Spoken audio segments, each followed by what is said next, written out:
Assalamualaikum warahmatullahi wabarakatuh. Jumpa lagi di podcast cerita horor. Pada kesempatan video kali ini, saya akan meneruskan cerita dari Simple Man dengan judul Omah Jejer Telu.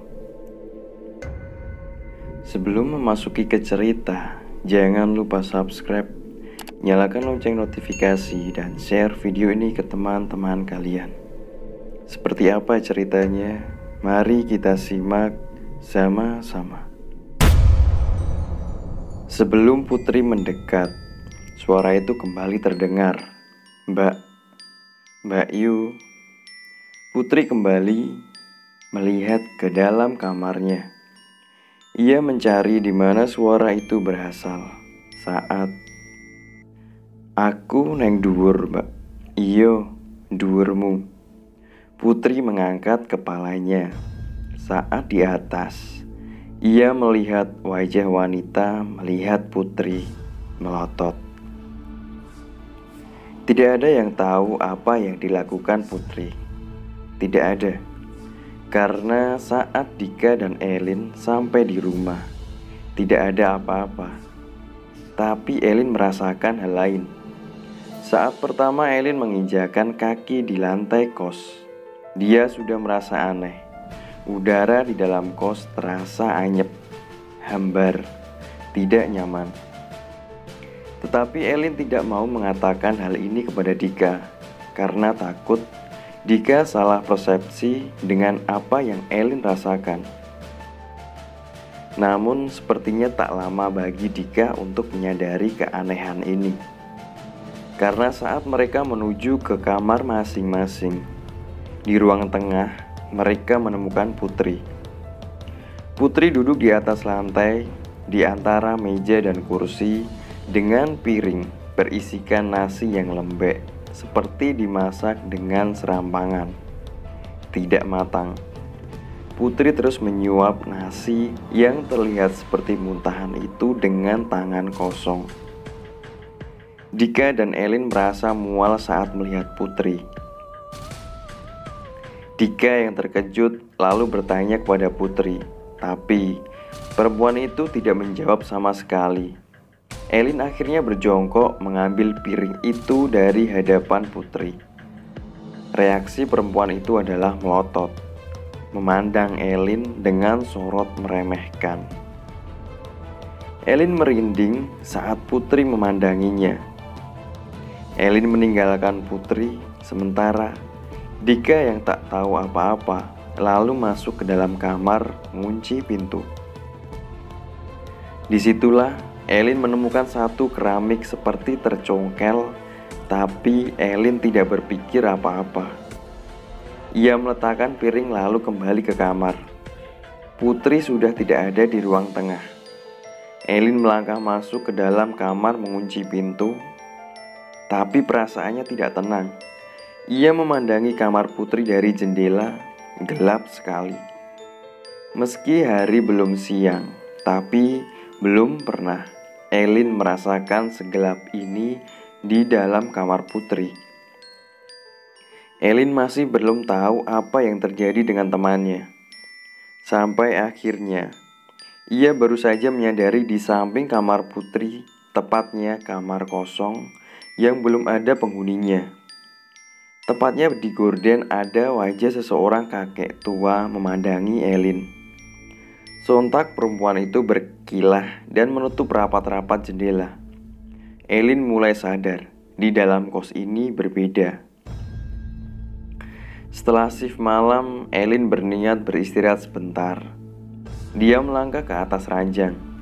Saat tubuhnya menempel tepat di atas dipan, Elin langsung merasakan bahwa dirinya tak lagi sendirian di tempat ini.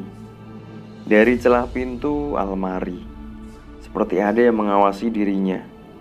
Elin mulai merasa cemas. Elin ingat petuah bapak.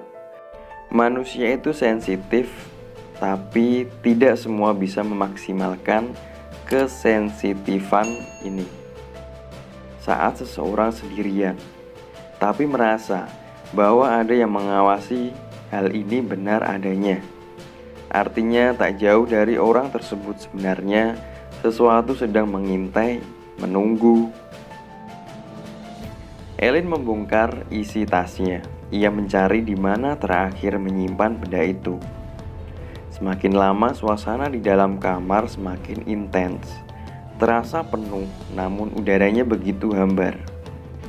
Sangat tidak menyenangkan untuk ditinggali.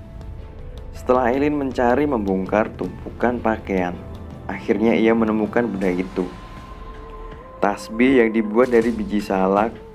Elin segera berzikir di atas dipan tempatnya duduk. Membaca ayat menenangkan dirinya. Setidaknya itu yang Elin harapkan, namun belum berhasil. Elin menenangkan diri. Pintu yang sudah dikunci tiba-tiba terbuka dengan sendirinya. Elin berhenti sebentar, namun jari jemarinya masih memutar tasbih biji salak. Saat itulah tidak ada angin. Pintu yang terbuka menutup lagi, namun menimbulkan suara berdebam yang sangat keras. Hal ini disusul dengan jeritan suara dari kamar Putri. Elin hanya bisa tercengang mendengarnya. Elin pergi keluar. Di sana dia melihat Dika yang sudah berganti pakaian. Mereka saling berpandangan satu sama lain sebelum yakin menuju ke kamar Putri bersama-sama. Dika berjalan di belakang Elin yang perlahan-lahan mendorong pintu. Di sana mereka melihat Putri yang sedang tidur. Mereka yakin mendengar suara Putri menjerit, namun nyatanya perempuan ini sedang tertidur lelap. Aneh, karena tidak ada orang lain yang ada di dalam sini kecuali mereka bertiga. Saat itulah Putri membuka mata lalu duduk di atas dipan. Putri menunduk dengan rambut berantakan. Elin akhirnya yakin setelah sebelumnya dirinya hanya merasa curiga. Yang pertama Elin lakukan adalah mendekati Putri perlahan-lahan lalu menepuk bahunya. Asmane sinten? Namanya siapa? Putri tak langsung menjawab. Ia hanya menyeringai. Dika melihat ke arah dua temannya bingung. Bapak pernah bilang, setan tidak akan berbohong saat ditanya. Mereka menyesatkan namun menghindari sebuah kebohongan. Begitu juga dengan apa yang Elin lihat saat ini. Putri tak menjawab pertanyaan. Ia menghindari pertanyaan itu dengan tertawa cekikikan, membuat Elin merasa ngeri. Elin menyuruh Dika mengambilkan air putih. Saat Dika pergi mengambil air, Putri melihat Elin. Ojo mau ulangi manah yo. Sing mau lakokno iku ora ono gunane. Jangan diulangi lagi ya. Yang kamu lakukan itu gak berguna. Dika kembali dengan segelas air yang diambil oleh Elin. Elin meminumkan air putih itu kepada Putri. Lalu perempuan itu tiba-tiba menjadi tenang. Ia kembali tidur. Elin lalu pergi keluar. Dika sudah siap dengan banyak pertanyaan saat Elin mendekati kamar kosong itu. Ia mencium aroma kembang yang menyengat dari kamar itu. Elin berusaha melihat apa yang ada di dalam sana, namun tertutup oleh gorden. Dengan perasaan tidak tenang, Elin lalu berkata kepada Dika, Putri kerasukan. Elin menjelaskan di belakang Putri ada perempuan rambutnya panjang menjelati rambutnya. Dika hanya menggeleng tak percaya. Ada batasan saat manusia tanpa sengaja melihat makhluk seperti itu adalah saat dua-duanya sedang sial. Tapi berbeda bila mereka sengaja menunjukkan wujudnya, apalagi bila bukan mengancam. Hal ini yang ditakutkan Elin, sehingga dia memutuskan keluar siang-siang buta itu. Elin berkata kepada Dika agar dia menjaga Putri sebentar. Dia akan kembali dengan pengelola, menceritakan semua.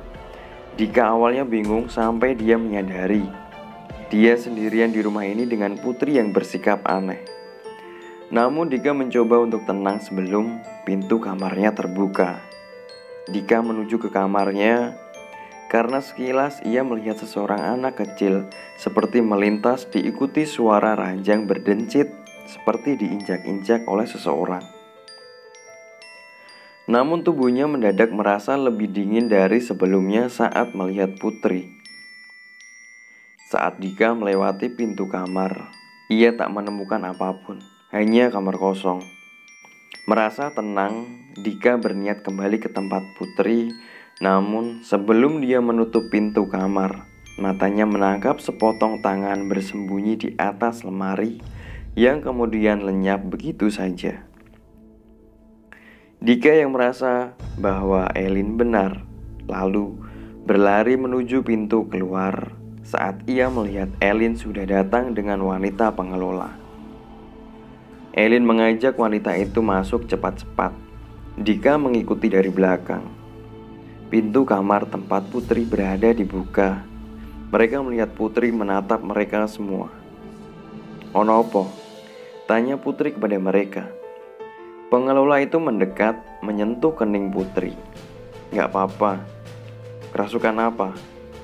"Ojo aneh-aneh," kata si pengelola kepada Elin. Putri berniat turun dari ranjang, namun tubuhnya hampir saja kehilangan keseimbangan. Pengelola mengatakan kepada Elin bila Putri hanya sakit biasa, gak ada hubungannya dengan apa yang Elin katakan. Meski tidak yakin, Elin tidak dapat berbuat apa-apa. Dika pun memilih hanya diam, menemani Putri di kamar. Siang ini, harusnya Putri bekerja, namun sepertinya ia izin. Langit mulai gelap, suara azan maghrib baru saja berkumandang. Dika dan Elin duduk di ruang tengah. Entah keberapa kali mereka melihat kamar Putri. Lampu di dalam kamarnya tak kunjung menyala sejak siang tadi. Setelah minum obat, membuat dua perempuan ini was-was. Setelah menunggu, akhirnya Elin tak sabar. Ia berdiri menuju ke kamar Putri, mengetuk pintunya. Dari dalam terdengar suara Putri menyuruh Elin masuk. Dika hanya mengawasi dari jauh. Saat itu, lagi-lagi Dika mendengar suara kecipuk saat kaki menyentuh keramik diikuti suara anak. Namun setiap kali melihat ke sana kemari, Dika tak melihat siapapun, hanya suara-suara yang sangat pelan. Seperti suara anak-anak yang sedang bermain, menunggu Elin kembali. Padahal Dika sudah ingin pergi mandi. Membuat perempuan ini akhirnya acuh. Ia berjalan menuju kamar mandi seorang diri. Dika sudah menutup pintu kamar mandi. Suara air yang keluar dari pancuran adalah satu-satunya suara yang Dika dengar.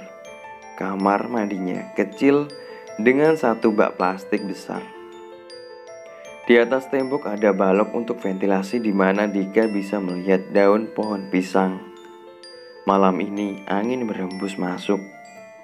Gayung berisi air perlahan membasui kepala Dika hingga badan. Airnya segar namun beraroma anyir. Namun Dika tak menemukan keanehan apapun selain air bening yang keluar dari pancuran. Dika menggosok tubuhnya dengan sabun saat suara orang menangis tiba-tiba terdengar di telinganya. Suaranya pelan, nyaris tak terdengar. Arahnya dari balik tembok, namun Dika meyakinkan diri di belakang hanya ada kebun pisang milik tetangga. Mana mungkin ada orang menangis. Namun Dika menjadi ingat sesuatu bila mendengar suara pelan yang tak ada wujudnya. Bisa saja itu. Dika tak memperdulikan. Ia cepat-cepat mengguyur tubuhnya lagi.